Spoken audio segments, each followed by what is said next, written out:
If you want to understand why some people's events seem to take shape on their own, while others' lives go through resistance, why someone follows the path easily, and someone with constant tension, then this video is for you. Today we will talk about the intention, about what it really is, why it changes your lifestyle, and how to make the space really adapt to you. While you're listening to this video, please like and subscribe.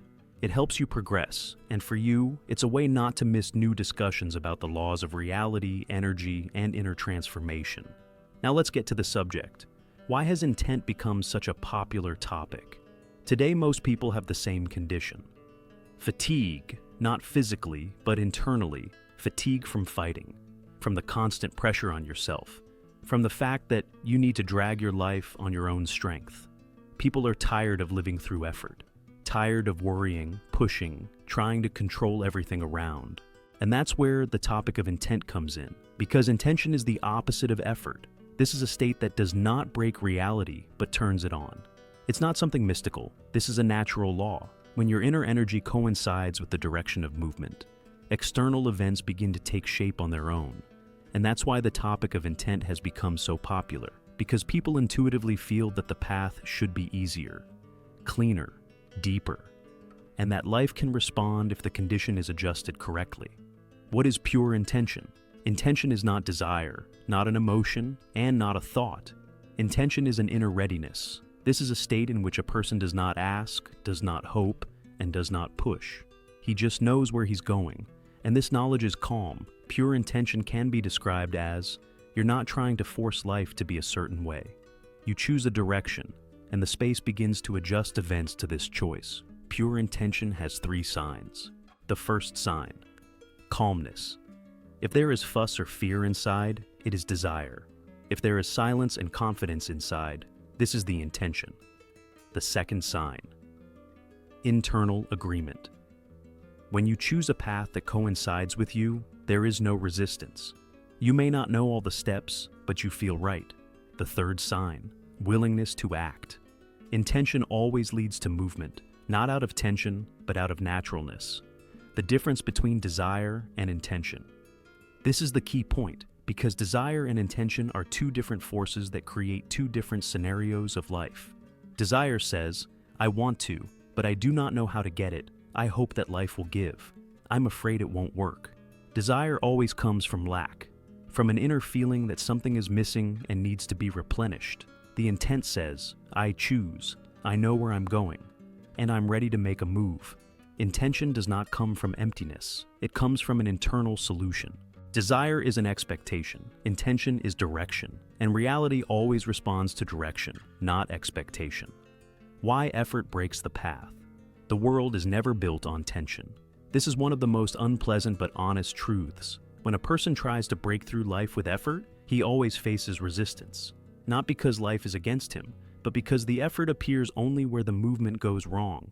Effort is always an attempt to change reality without changing the internal state. This is an attempt to make events happen while the energy is going the other way. Life is always mirrored. If there is tension inside, obstacles appear outside. If there is doubt inside, there are delays outside. If there is resistance inside, the space begins to close. Effort does not break the path because it is bad, but because it goes against the law of internal and external coincidence.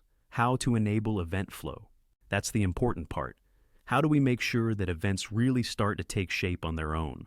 Not by force, not through pressure, but naturally. There are several precise steps. First, remove internal noise.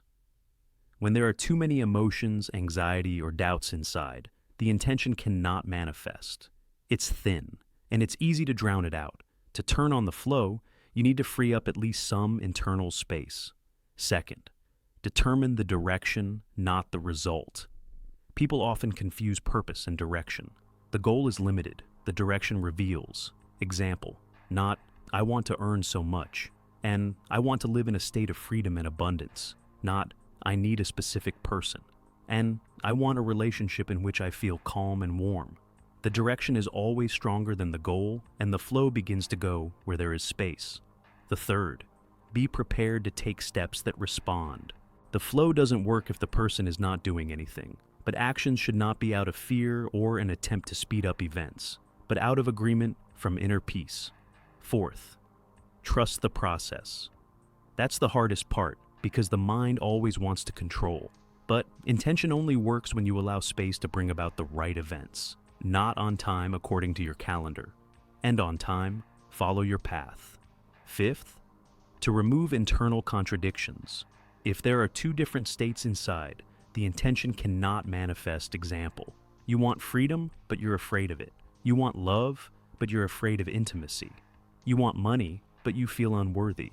The flow can only turn on when the internal lines match. Examples of how space adjusts. When a person is intent, characteristic things happen. First, accidents cease to be accidents. You start meeting the right people. You hear the right phrases. Things are shaping up as if someone is pushing you forward. Second, doors that were previously closed appear.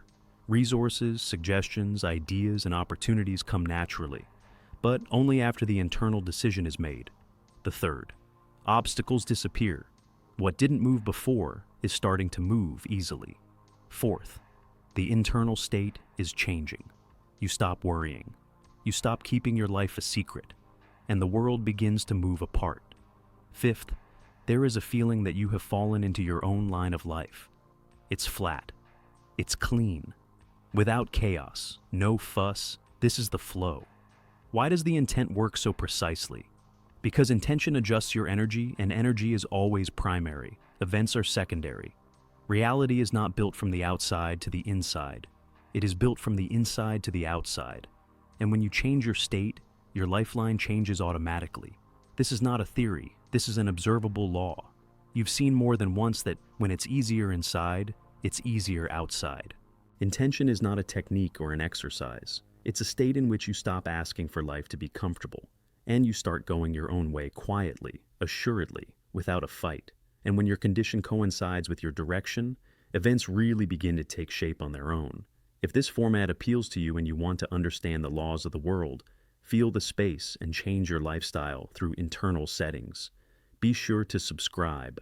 Here you will find many more discussions that can change your reality from the inside.